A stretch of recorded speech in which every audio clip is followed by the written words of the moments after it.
بسم اللہ الرحمن الرحیم یا ایھا الذین آمنوا اتقوا اللہ وکونوا مع الصادقین وقال تعالی یوم ینفع الصادقین صدقهم لهم جنات تجری من تحتها الانہار فیہا خالدون صدق اللہ عظیم بلغنا رسول النبی الکریم الامین ونحن علی ذلک لمن الشاہدین والشاکرین والمطمئنین والموقنین والحمد للہ رب العالمین یا رب صلی وسلم دائما ابدا علی حبیبک خیر الخلق کلہم والحبیب الذی ترجی شفاعتہ لکل حول من الاحوال مقتحم سبحانک لا علم لنا الا ما علمتنا انک انت العلیم الحکیم۔ محترم دوستو عزیزو، آج رمضان مبارک کی 18 تاریخ ہے۔ 18 روزے گزر گئے۔ 2 دن کے بعد اعتکاف شروع ہوگا۔ اتوار کی شام کو لوگ اعتکاف میں بیٹھیں گے۔ اللہ کا احسان ہے کہ اللہ نے اس امت کو روزے عطا فرمائے، اس کا بہت بڑا احسان ہے۔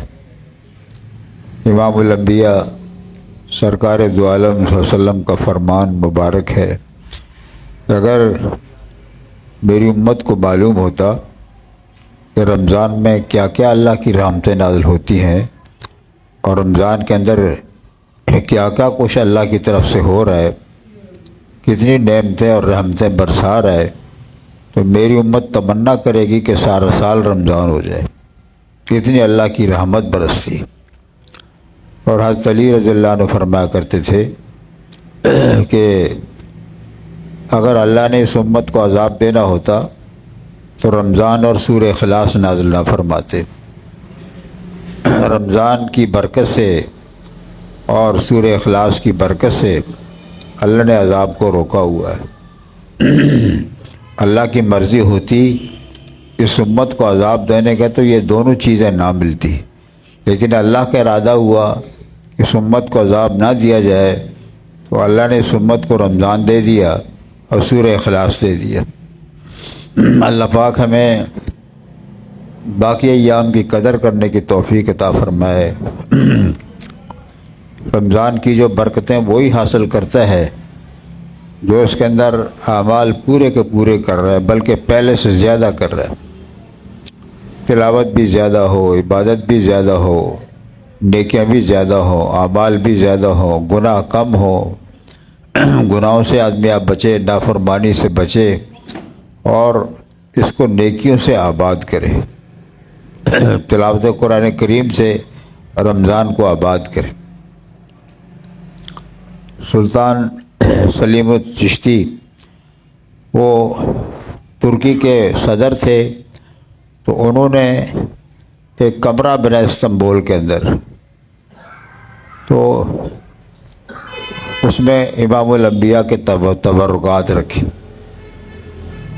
آپ کا جبہ مبارک تھا، دندان مبارک تھے، جھنڈا مبارک تھا، تلواریں تھیں اور مور مبارک تھی آپ کی۔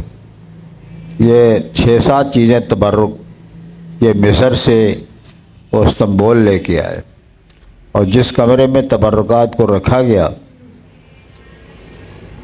اس تبرکات کے کمرے کے اندر حافظوں کی ڈیوٹی لگائی تھی، تو حافظ 24 گھنٹے وہاں پر قرآن پاک کی تلاوت کرتے تھے۔ ان تبرکات کے اندر 24 گھنٹے، تقریباً 400 سال تک وہاں پر قرآن پاک کی تلاوت ہوتی رہی۔ یہ واحد ایک جگہ ہے دنیا کے اندر، استنبول، جس میں اللہ کے نبی کے تبرکات تھے۔ 400 سال تک بلا ناغہ قرآن حکیم کی تلاوت ہوتی رہی، اور اس کے بعد پھر کمال ترک آیا تو یہ سلسلہ بند ہو گیا تھا۔ تو بہرحال اللہ کے نبی کے تبرکات اپنی جگہ پر تبرکات ہیں، لیکن سب سے زیادہ امام الانبیاء کا جو تبرک ہے وہ احادیث مبارکہ ہیں اور قرآن حکیم ہے۔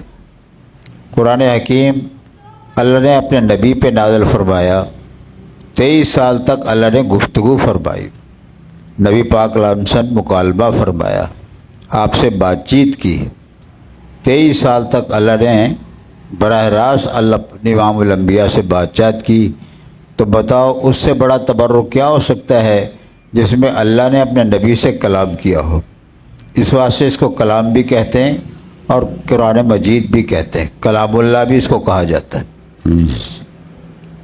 اور احادیث بخاری شریف کی حدیثیں، مسلم شریف کی حدیثیں، ترمذی، ابو داؤد وغیرہ کی حدیثیں، یہ ساری کی ساری اللہ کے نبی کے فرمان مبارک ہیں، آپ کے ارشادات گرامیہ ہیں۔ آپ نے جو ارشاد فرمایا ہے 23 سال کی مدت کے اندر، تو سارے کا سارا کلام آپ کا محفوظ ہے۔ اصل تبرک یہ ہے، وہ بھی تبرکات ہیں لیکن یہ اصل تبرک ہے، ان کی ہم جتنی زیادہ قدر کریں گے اتنا ہی کم ہے۔ قرآن کریم کی صحت مبارک میں جو میں نے آپ کے سامنے پڑھی ہے، اس میں اللہ نے ایک حکم ارشاد فرمایا۔ حکم، اللہ کے احکام سارے بڑے، سارے احکام قیمتی اللہ پاک کی، ایک ایک حکم اللہ کا ساتوں آسمانوں ساتوں زمینوں سے زیادہ قیمتی ہے، ایک ایک حکم پوری کائنات سے زیادہ قیمتی ہے۔ اللہ بڑے ہیں، ان کے احکام سارے بڑے ہیں، اللہ کی باتیں ہیں، اللہ کی باتیں سب سے بڑی باتیں ہیں۔ تو اللہ نے اپنے احکام میں سے حکموں میں یہ ارشاد فرمایا ہے، ایمان والو اللہ سے ڈرو اور سچوں کے ساتھ ہو جاؤ، سچ لوگوں کے ساتھ، سچے جو لوگ ہیں ان کے ساتھ ہو جاؤ۔ اور دوسری آیت میں اللہ نے یہ ارشاد فرمایا، یوم ینفع الصادقین صدقہم، جس دن سچوں کو ان کو سچ ہی نفع دے گا، سچ بولنے والوں کو ان کو سچ نفع دے گا، سچ ان کو کامیاب کر دے گا۔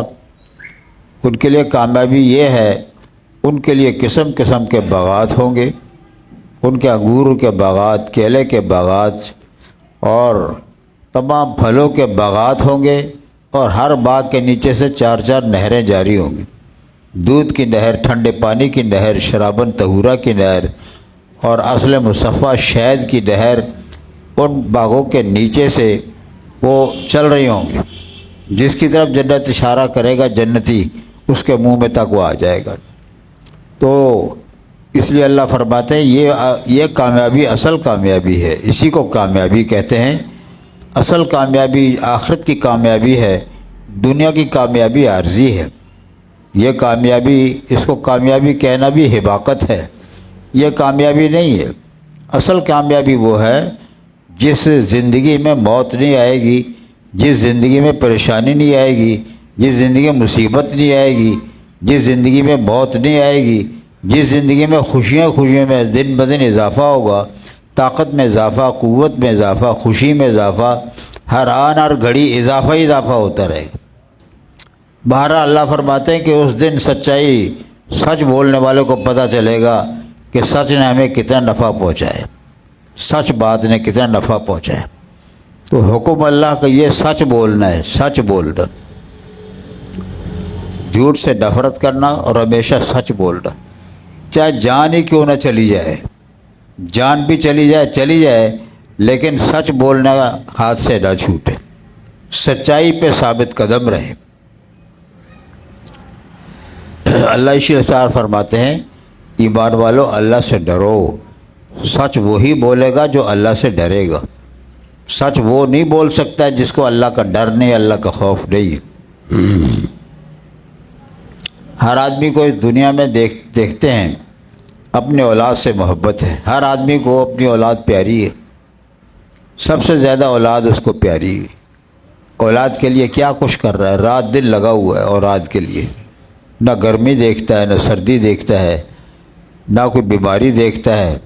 وہ اپنی اولاد کو خوش رکھنے کے لیے قسم قسم کے حربے سوچتا ہے، فلاں بھی چیز ملے، فلاں بھی چیز ملے، فلاں بھی چیز اپنے اولاد کے لیے کتنا کچھ کرتا ہے۔ یعنی معلوم ہوا کہ اولاد جو ہے وہ سب سے پیاری چیز ہے دنیا کی چیز، لیکن ہے پیاری۔ تو لیکن اس کے باوجود ہمارے جو اکابر نے اولاد کے معاملے میں یہ سچ کو سامنے رکھا۔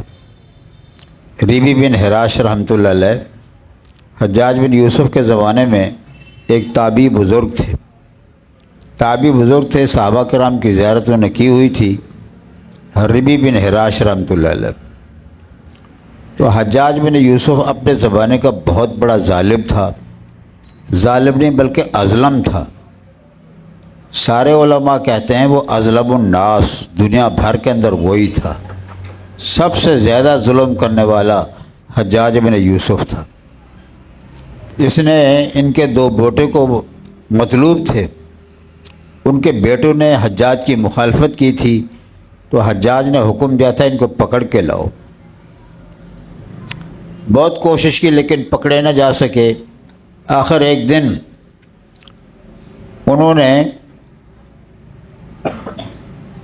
لوگوں نے مشورہ دیا کہ ان کے والد صاحب سے پوچھو، بتا دے کہ کہاں ہیں۔ وہ جھوٹ نہیں بولیں گے، سچ بولیں گے۔ چنانچہ سپاہی وہ ان کے والد صاحب کے پاس پہنچے، ربی بن حراش رحمۃ اللہ علیہ کے پاس، کہ جی آپ کے بیٹے کہاں ہیں؟ انہوں نے بڑے آسانی سے کہہ دیا وہ گھر کے اندر ہے، موجود ہے۔ پولیس اندر گئی، ان کو پکڑ کے حجاج بن یوسف کے حوالے کر دی۔ حجاج نے سپاہیوں سے پوچھا کہاں سے ان کو پکڑا؟ کہ جی گھر سے ہم نے ان کو پکڑا ہے جی۔ کس نے بتایا؟ کہ جی ایک بابا جی بیٹھے ہوئے تھے گھر کے دروازے پر، ہم نے ان سے پوچھا کہاں ہے؟ کہ جی وہ اندر ہے جی۔ ساتھ میں آسانی کے ساتھ پکڑ کے لے گئے۔ اس کے بعد حجاج نے ان کے والد کو بلایا کہ جی آپ کو پتہ نہیں تھا میں نے قتل کرنا ہے؟ پتہ نہیں تھا تمہیں؟ انہوں نے فرمایا مجھے پتہ تھا تم قتل کرو گے، مجھے بالکل پتہ تھا تم نے قتل کرنا ہے، کہ پھر تیرے دل میں رحم کوئی نہیں ہے اپنی اولاد کے لیے؟ انہوں نے کہا ہے جی، بڑا رحم میرے دل میں، بہت رحم ہے۔ تو پھر تم نے سچ کیوں بولا؟ انہوں نے کہا جی میں نے یہ سوچا تھا اگر جھوٹ بولوں تو ایمان جاتا ہے، سچ بولتا ہوں بچوں کی جان جاتی ہے۔ میں نے کہا بچوں کی جان جائے لیکن میرا ایمان نہ جائے جی۔ تو یہ اتنا مقام تک ہمارے اکابر نے سچ بولا ہے۔ تو ہم لوگ بات بات پہ جھوٹ بولتے ہیں، بات بات پہ جھوٹ بولتے ہیں، سچ کا نام و نشان نہیں، سچا آدمی نظر نہیں آ رہا ہے دنیا کے اندر، سارے جھوٹے لوگ نظر آ رہے ہیں۔ امام الانبیاء علیہ السلام کو سارے ماننے والے ہیں، ہم لوگ سارے قائل ہیں۔ تو آپ کی جو سب سے بڑی جو صفت ہے، سب سے بڑی صفت صادق اور امین۔ امام الانبیاء صادق بھی تھے، امین بھی تھے۔ صادق سچ بولنے والا، امین امانت دار آدمی تھے، سچ بولنے والے تھے، جن کی دشمنوں نے بھی گواہیاں پیش کی۔ کرے دشمن بھی تعریفہ صداقت اے جئی ہووے، دشمن بھی کہتے تھے کہ یہ صادق ہے، یہ امین ہے، یہ صادق ہے، یہ امین ہے۔ لیکن یہ جو سب سے بڑی صفت ہے اور مسلمانوں کی سب سے بڑی صفت جھوٹ ہے۔ وہ بتاؤ اپنے نبی کو مانتے ہیں یہ لوگ؟ امام الانبیاء کو ماننا ہے کہ ان کا انکار ہے؟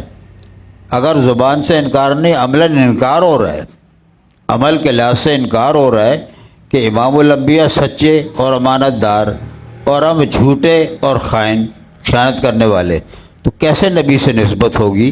تو پھر یہی امام الانبیاء سرکار دو عالم صلی اللہ علیہ وسلم حوض کوثر پر جب ہم لوگ پیش ہو گئے، اللہ معاف فرمائے، تو جب ان کو جہنم کے اندر لے جایا جا رہا ہوگے اللہ کے نبی کے امتی ہوں گے، ان کو جہنم میں پکڑ کے لے جا رہے ہوں گے، تو اللہ کے نبی کہنے گے یہ کون ہے؟ کہ جی آپ کی امت کے لوگ ہیں۔ کہ جی کیوں؟ ان کو کیوں لے جا رہے ہیں؟ تو وہ کہیں گے انک لا تدری ما حدثوا بعدک یا رسول، حضور آپ کو پتہ نہیں کہ آپ کے بعد یہ کیا کیا کام کرتے رہے، ہمیشہ جھوٹ بولتے رہے، امانت میں خیانت کرتے رہے، یہ آپ کے وہ امتی ہیں۔ تو جب نبی پاک علیہ السلام یہ سنیں گے تو سننے کے بعد فرمائیں کہ سحقن سحقن لمن غیر بعدی، ان کو دور کرو، میری نگاہ سے ہٹاؤ، ان کو دور کرو جنہیں میرے بعد میرے دین کو بدل دیا، میری باتوں کو بدل دیا اور میرے نافرمان ہو گئے۔ تو امام الانبیاء بھی یہ کہیں گے قیامت کے دن۔ اسے دوستو عزیزو، سچ بولنا اپنی جان سے بھی زیادہ عزیز ہو۔ جان جائے تو جائے لیکن ایمان نہ جائے۔ ایمان بچتا ہے سچ بولنے کے اندر۔ سچ بولنے کا فائدہ اللہ کے نبی علیہ السلام نے خود فرمایا، علیکم بالصدق فإن الصدق ینجی والکذب یہلک۔ سچائی اپناؤ، سچائی تمہیں نجات دے گی، جھوٹ تمہیں برباد کر دے گا۔ سچائی ہی سے نجات ہوگی، جھوٹ سے تمہاری تباہی ہوگی، بربادی ہوگی۔ جھوٹ بول کے کتنا کما لو گے؟ زیادہ کما لو گے۔ جھوٹ بول کے زیادہ کما لو گے، کوئی شک نہیں۔ سچ بولو گے تھوڑا کماؤ گے، لیکن تھوڑے میں برکت ہوگی، اور جھوٹ بول کر زیادہ کمانے میں برکت نہیں ہوگی۔ پھر کیا ہوگا؟ کبھی بچہ مر جائے گا، کبھی بیوی مر جائے گی، کبھی وہ بیمار، کبھی وہ بیمار، کبھی وہ بیمار، کبھی وہ بیمار، کوئی حادثے کا شکار۔ سارے پیسے لگتے جائیں گے حرام کی سلسلے۔ مال حرام بجائے رفت بجائے حرام، حرام حرام کی جگہ پہ لگ گیا۔ حق رزق حلال ہو، سچ بول کے کمایا ہو، وہ انشاءاللہ اس کی برکت سے اتنی بیماریاں نہیں ہوں گی۔ پہلے نہیں تھے، پہلے لوگ سچے ہوتے تھے، اتنی بیماریاں کہاں ہوتی تھی۔ اپنے زمانے کی بات کرتے ہیں کہ میرے اپنے زمانے کے اندر، جوانی کے دور کے اندر، صرف اوکاڑا شہر میں 3-4 ڈاکٹر ہوتے تھے، 3 یا 4 بس، زیادہ نہیں۔ اور بیمار بھی کوئی، زیادہ بیمار بھی نہیں۔ آج ہر گھر میں 10 آدمی 10 بیمار ہیں۔ یہ سب کا سب حرام کی نحوست ہے، حرام کھانے کی، حرام مال کی نحوست ہے۔ اللہ پاک حرام سے بچائے۔ سیدنا عبد القادر جیلانی رحمۃ اللہ علیہ، جن کو غوث اعظم رحمۃ اللہ علیہ کہتے ہیں، تو وہ جب پڑھنے کے لیے بغداد تشریف لے جانے لگے تو ماں نے ان کو 40 دینار دیے کہ بیٹا یہ 40 دینار لے جاؤ اور وہاں جا کے علم حاصل کرو، دین حاصل کرو، پڑھو۔ اس زمانے کے اندر لحاظ سے یہ 40 جو دینار ہوتے ہیں نا، 30 لاکھ روپے بنتے ہیں اس کے۔ 4.5 ماشے کا ایک سونا، 4.5 ماشا سونا 1 دینار۔ تو موجودہ حساب سے وہ 30 لاکھ روپے کا سونا ان کے پاس تھا، 30 لاکھ روپے۔ جب وہ ڈاکو نے ان کی تلاشی نہ لی تو خود کہنے لگے کہ میرے پاس بھی 40 دینار ہے، میرے پاس ہے۔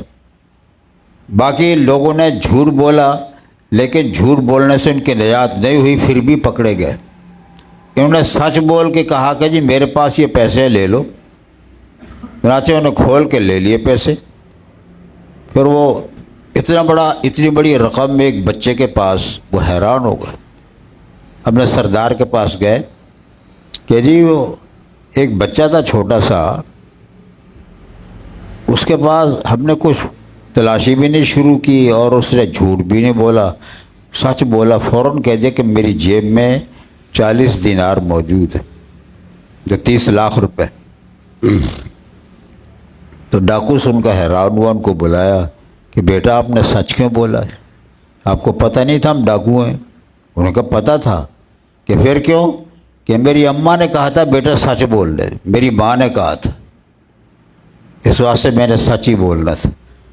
ڈاکو وہ متاثر ہوئے اور متاثر ہو کر کے 40 کے 40 اپنے ڈاکہ گردی سے تائب ہوئے، توبہ کی، توبہ کر کے اپنے زمانے کے اولیاء کرام بنے وہ ڈاکو۔ 40 ڈاکو اولیاء کرام، ایک سچ کی برکت سے۔ تو اللہ کے نبی کا فرمان صحیح ہوا نا۔ تو ڈاکو نے کہا جب یہ ماں کے کہنے سے سچ بولتا ہے، ہم اللہ کے رسول کے کہنے سے سچ کیوں نہیں بولتے؟ یعنی ایک ماں نے کہہ دیا کہ سچ بولنا، اللہ میں کہتا ہے سچ بولو، ہم کہتے ہیں نہیں جھوٹ بولیں گے۔ اللہ کے نبی کہتے ہیں سچ بولو، ہم کہتے ہیں نہیں جھوٹ بولیں گے۔ تو بتاؤ کیسے مانا اللہ کو؟ اللہ کو ماننا یہ ہوتا ہے، اللہ کے نبی کو ماننا یہ ہوتا ہے؟ یہ نبی کو ماننا نہیں ہے، یہ عملاً نبی کا انکار ہے اور عملاً اللہ کا انکار ہے۔ مانتا وہی ہے جو تسلیم کرے، عمل کرے، اس کو ماننا کہتا ہے۔ مثلا ایک باپ اپنے بیٹے سے کہہ رہا ہے بیٹا مجھے پانی پلاؤ، لیکن بیٹا کہ ابا جی آپ میرے باپ ہیں، والد صاحب ہیں، بڑے محترم ہیں، میں آپ کی عزت کرتا ہوں، بہت عزت، لیکن یہ کام مجھ سے نہیں ہو سکتا، میں اٹھ کے پانی پلا سکتا، خود اٹھ کے پانی پیو۔ تو اس کو ماننا کہتے ہیں، یہ باپ کو ماننا کہتے ہیں؟ یہ ماننا نہیں ہوا، یہ باپ کا انکار ہوا جی۔ اسی طریقے سے اللہ کہتے ہیں سچ بولو، ہم کہتے ہیں نہیں بولیں گے۔ اللہ کے نبی کہہ رہے سچ بولو، ہم کہتے ہیں نہیں مانیں گے۔ تو یہ ماننا اس کو کہتے ہیں۔ ویسے کہتے ہیں غلام ہے رسول کے غلام ہے، غلاموں کا یہ حال ہوتا ہے، ہر کام میں اپنی مرضی۔ تو بہرحال سچائی نے کیسے نجات دی، ان کے پیسے بھی واپس مل گئے سب کے، اور وہ تائب بھی ہوئے، ہمیشہ کے لیے ڈاکہ گردی سے تائب ہوئے، ایک سچ کی برکت سے۔ ہمارے دارالعلوم دیوبند کے مفتی الہی بخش صاحب رحمۃ اللہ علیہ، مفتی الہی بخش صاحب رحمۃ اللہ علیہ اپنے وقت کے بہت بڑے اولیاء کے بار میں سے تھے۔ تو ایک دفعہ انگریزوں کی عدالت تھی، 1947 سے پہلے کا واقعہ ہے، پاکستان بننے سے پہلے کا واقعہ ہے۔ تو ہندوؤں کا مسلمانوں کا جھگڑا ہو گیا، ہندو کہتے یہ ہماری جگہ ہے، اور مسلمان کہتے تھے ہماری جگہ ہے۔ ہندو کہتے ہیں اس کو بندر بنائیں گے، مسلمان کہتے تھے اس کو مسجد بنائیں گے۔ تو تاریخ تھی عدالت کے ہاں، تاریخ تھی، انگریز نے بلایا، مسلمانوں کو بھی بلایا اور ہندوؤں کو بھی بلایا۔ تو انگریز بڑا حیران ہوا کہ اتنے مسلمان آ گئے، اتنے ہندو آ گئے، اس میں فیصلے میں ذرا برابر کمی کوتاہی ہوئی تو یہ تو ایک دوسرے کو ماریں گے، قتل کریں گے۔ وہ بھی زور سے آیا ہوا، یہ بھی زور سے آیا ہوا، ان کے پاس بھی ہتھیار، ان کے پاس بھی ہتھیار، لڑائی ہونے کے قریب تھی۔ وہ انگریز جو عدالت میں بیٹھا تھا وہ سمجھدار تھا، اس نے معاملے کی نزاکت کو دیکھا، اور پھر اس کے بعد اس نے دونوں طبقوں کو بلا کے پوچھا، یار تم جو جھگڑا کرتے ہو، کیس عدالت کرتے، تمہارے ہاں کوئی ایسا بندہ ہے جس پہ تمہارا اعتماد ہو؟ اس کو بلا کے کہتے ہیں، اس سے پوچھتے ہیں کہ کس کی جگہ ہے، تم مانو گے؟ تم دونوں کا متفقہ کوئی آدمی ہو، دونوں کا، مسلمان بھی اس کو مانتے ہو، ہندو بھی اس کو مانتے ہو، ایسا کوئی ہے بندہ تمہاری نظر کے اندر کہ وہ فیصلہ کر دے کس کی جگہ؟ تم مانو گے سارے، کوئی لڑائی نہیں کرو گے؟ ان کا نہیں کرتے۔ وہ ہندو نے بھی کہا کہ جی وہ مفتی الہی بخش صاحب ہیں، وہ فیصلہ جو کر دیں گے ہمیں منظور ہے۔ مسلمان تو پہلے خوش تھے کہ ہمارا مسلمان ہے، ہمارے بزرگ ہیں، ہمارے حق میں فیصلہ کریں گے۔ تو چنانچہ انہوں نے تاریخ دے دی، تاریخ وہ آ گئی، اس تاریخ میں مسلمان بھی بے شمار تھے، ہندو بھی بے شمار تھے۔ مفتی صاحب کو بلایا گیا، مفتی صاحب تشریف لائے تو جج نے پوچھا کہ جی اب آپ سے پوچھنا چاہتے ہیں، یہ سوال کرنا چاہتے ہیں کہ یہ جگہ ہندو کی ہے کہ مسجد کی؟ یہ مسجد کی جگہ ہے، مسلمانوں کی ہے کہ ہندو کی جگہ ہے، آپ بتا سکتے ہیں؟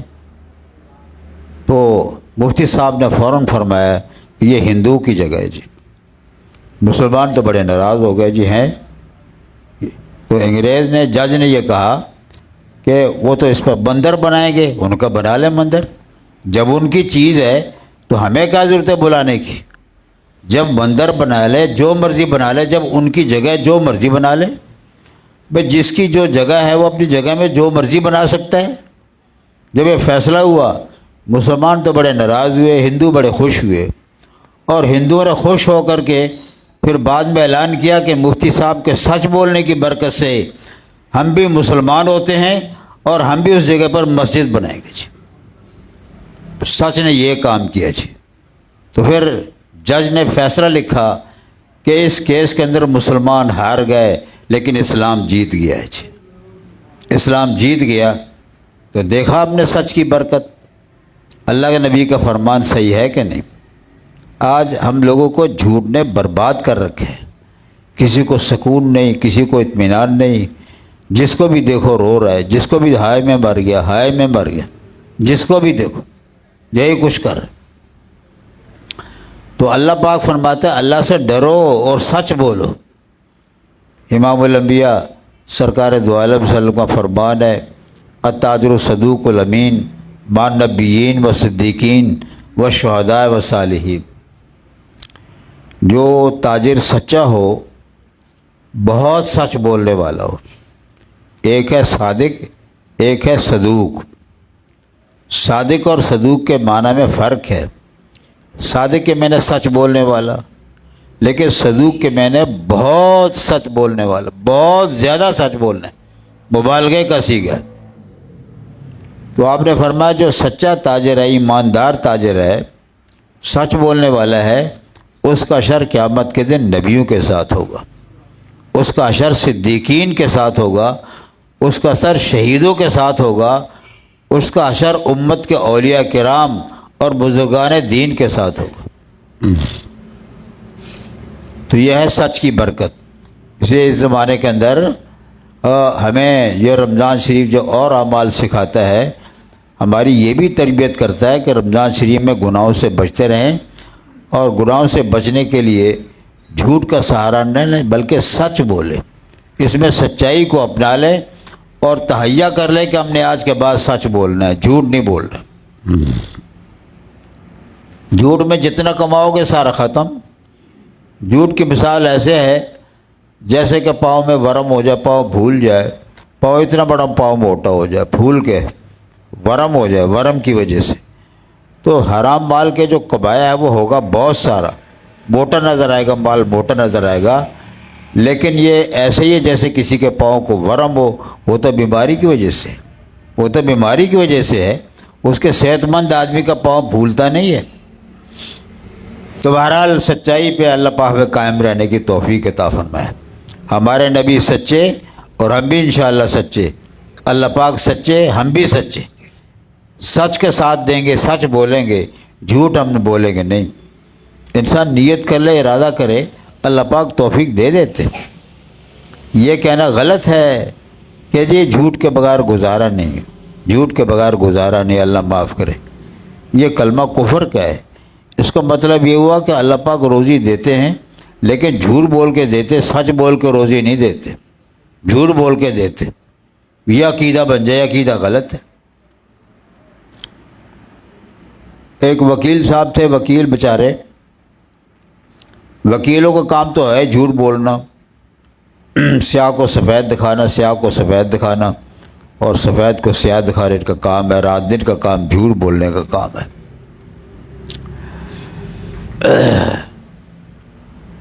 تو وکیل جو تھا پہلے وکالت میں جھوٹ بول لیا کرتا تھا، لیکن وہ کوئی اللہ والا اس کو مل گیا، اللہ والا نظر کی، اس کی تربیت کی، وہ نیک ہو گیا، اور اس نے تہیا کر لیا کہ میں وکالت میں سچ بولوں گا، جھوٹ نہیں بولوں گا.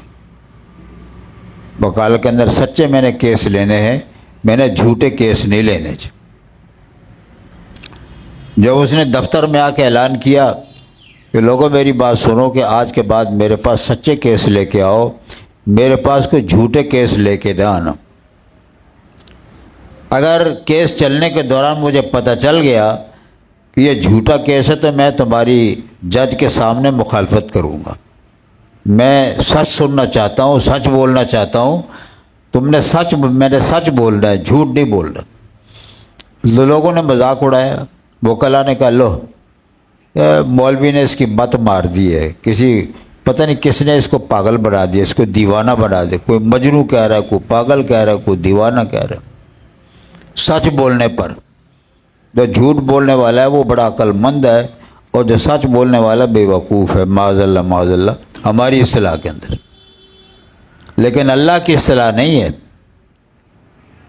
اللہ کی اصطلاح میں سچ بولنے والا عقل مند ہے اور جھوٹ بولنے والا بے وقوف ہے. پھر اس کے بعد اس نے کیس سچے لینے شروع کر دیے، اور وہاں بیٹھا رہا بیچارہ، دفتر میں چلا جاتا اور روزانہ اٹھ کے واپس آ جاتا. کوئی پیسہ پائی کماتا ہے، ویسے روزانہ جاتا دفتر کے اندر اور وہاں جا کر بیٹھ جاتا، اور بیٹھنے کے بعد جب ٹائم پورا تو گھر واپس آ جاتا. ایک دن اس کی بیوی نے کہا، اس کی بیوی لیڈی ڈاکٹر تھی، اس کی بیوی نے یہ کہا کہ آپ نے ویسے بھی سچ بولنے کا تہیہ کر رکھا ہے، تو ایسے کر لیں کوئی کاروبار کر لیں، کاروبار میں سچ بولیں، یہ وکالت چھوڑ دیں۔ جب وکالت جھوٹی کا نام ہے تو آپ جھوٹے کیوں بنتے ہیں؟ آپ کاروبار کریں، سچا کاروبار کریں۔ انہیں کہ نہیں کرنی بھی میں نے وکالت ہے، جھوٹ بھی نہیں، میں نہیں بول رہا، میں نے سچ ہی بول رہا جی۔ ساری دنیا ان کی مخالف ہو گئی۔ 1 سال گزر گیا ایسے ہی گزر گیا، اب چلے جاتے واپس آ جاتے، خالی جانا اور خالی واپس آنا۔ لیکن وہ لیڈی ڈاکٹر، ان کی بیوی لیڈی ڈاکٹر تھی، تو وہ جو کماتی اپنا گزارا کر رہے تھے۔ آخرکار کرتے ججوں کو بھی پتہ چل گیا کہ یہ بندہ سچا بندہ ہے، یہ جھوٹے کیس لیتا نہیں ہے، یہ سچا کیس جب اس کے پاس کو آ جائے تو جلدی فیصلہ کر دیا کرو، کیونکہ یہ سچا معلوم ہوتا ہے، یہ جھوٹا نہیں معلوم ہوتا ہے۔ ججوں نے آپس میں بڑے متاثر ہوئے، سارے کے سارے جج، کہ یہ بندہ دیکھو جی غربت کاٹ رہا ہے لیکن سچ بول رہا ہے، جھوٹ نہیں بول رہا ہے۔ ایک پیسہ نہیں کماتا لیکن پھر جھوٹ نہیں بول رہا ہے، سچ بول رہا ہے۔ تو ایسے پھر وہ آہستہ ہمارے مساجد والوں کو، مدرسے والوں کو، خانقاہ والوں کو جو دین سے نسبت رکھتے ہیں، ان کو پتہ چلا کہ یہ سچے کیس لیتا ہے، تو مدارس وزارت کے بھی سچے کیس ہے، تو وہ اس کے پاس آنے لگے جی، سچے کیس بھگتانے لگے، تھوڑا بہت پیسے دے دیتے، وہ چار رکھ لیتا۔ تو ایسے بڑھتے شہرت ہو گئی کہ یہ وکیل صاحب سچ بولتے، جھوٹ نہیں بولتے، تو زمیندار لوگ اور مالدار لوگ بھی اس کے پاس رجوع کرنے لگے، جو سچے لوگ تھے وہ بھی آنے لگے، اور اس کا کام چل گیا۔ اللہ کی شان، جب یہ جھوٹ بولتا تھا وکالت کے اندر تو مہینے کے 20,000 کما رہا تھا، جب یہ سچ بولنے کا تو مہینے کے 40,000 روپے کمانے لگ گیا۔ اللہ نے برکت دی اس کے کاروبار میں، سچ کی وجہ سے اس کے کاروبار میں برکت ہوئی۔ اور پھر اس کے بعد ججوں نے آپس میں مشورہ کیا، ایک وکیل کم، ایک جج کم ہو گیا، اس نے کہا جی ایک جج کی ضرورت ہے، کسی کو ہم نے جج بنانا، تو کون جج بنانے کے لائق ہے؟ سب کی نظریں اسی وکیل کی طرف پڑی۔ اس وکیل کو اللہ پاک نے اتنا بڑھایا، اتنا چڑھایا کہ وکیل صاحب جو تھے ان کو جج بنا دیا گیا۔ تو اللہ کی شان، اللہ کی قدرت کہ پہلے وکالت کے لیے ایک نیچے بیٹھا کرتا تھا، اب جا کر کے جج کی کرسی پہ جا کے بیٹھ گیا، اللہ نے فرش سے اٹھا کر کے عرش پر بٹھا دیا۔ یہ سچ کی ساری برکت ہے۔ سچ ضرور کڑوا ہے لیکن سچ سے بہتر کوئی نظام نہیں ہے، سچ سے بہتر کوئی نیک عمل نہیں ہے۔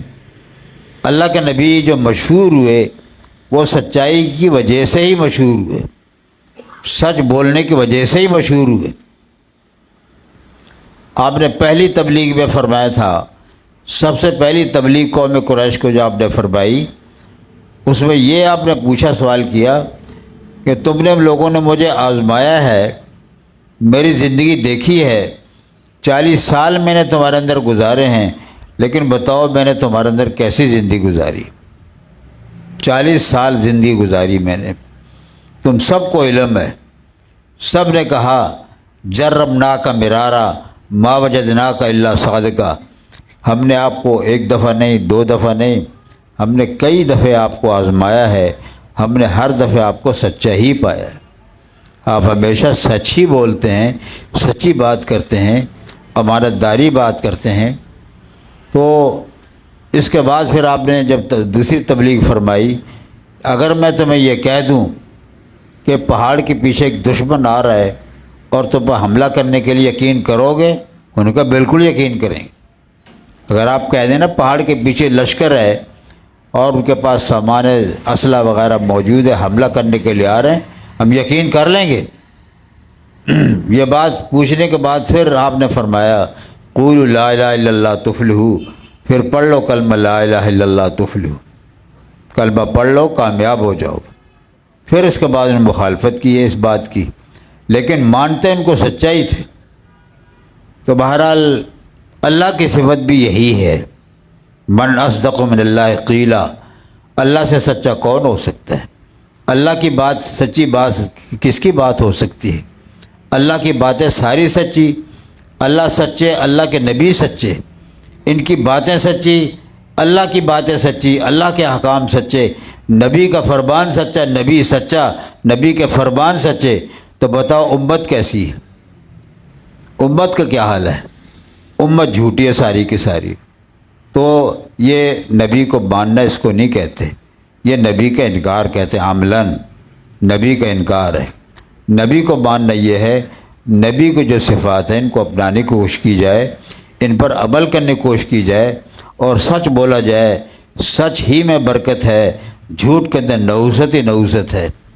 اسے اللہ کے نبی کا فرمان ہے، جب کوئی ایک دفعہ جھوٹ بولتا ہے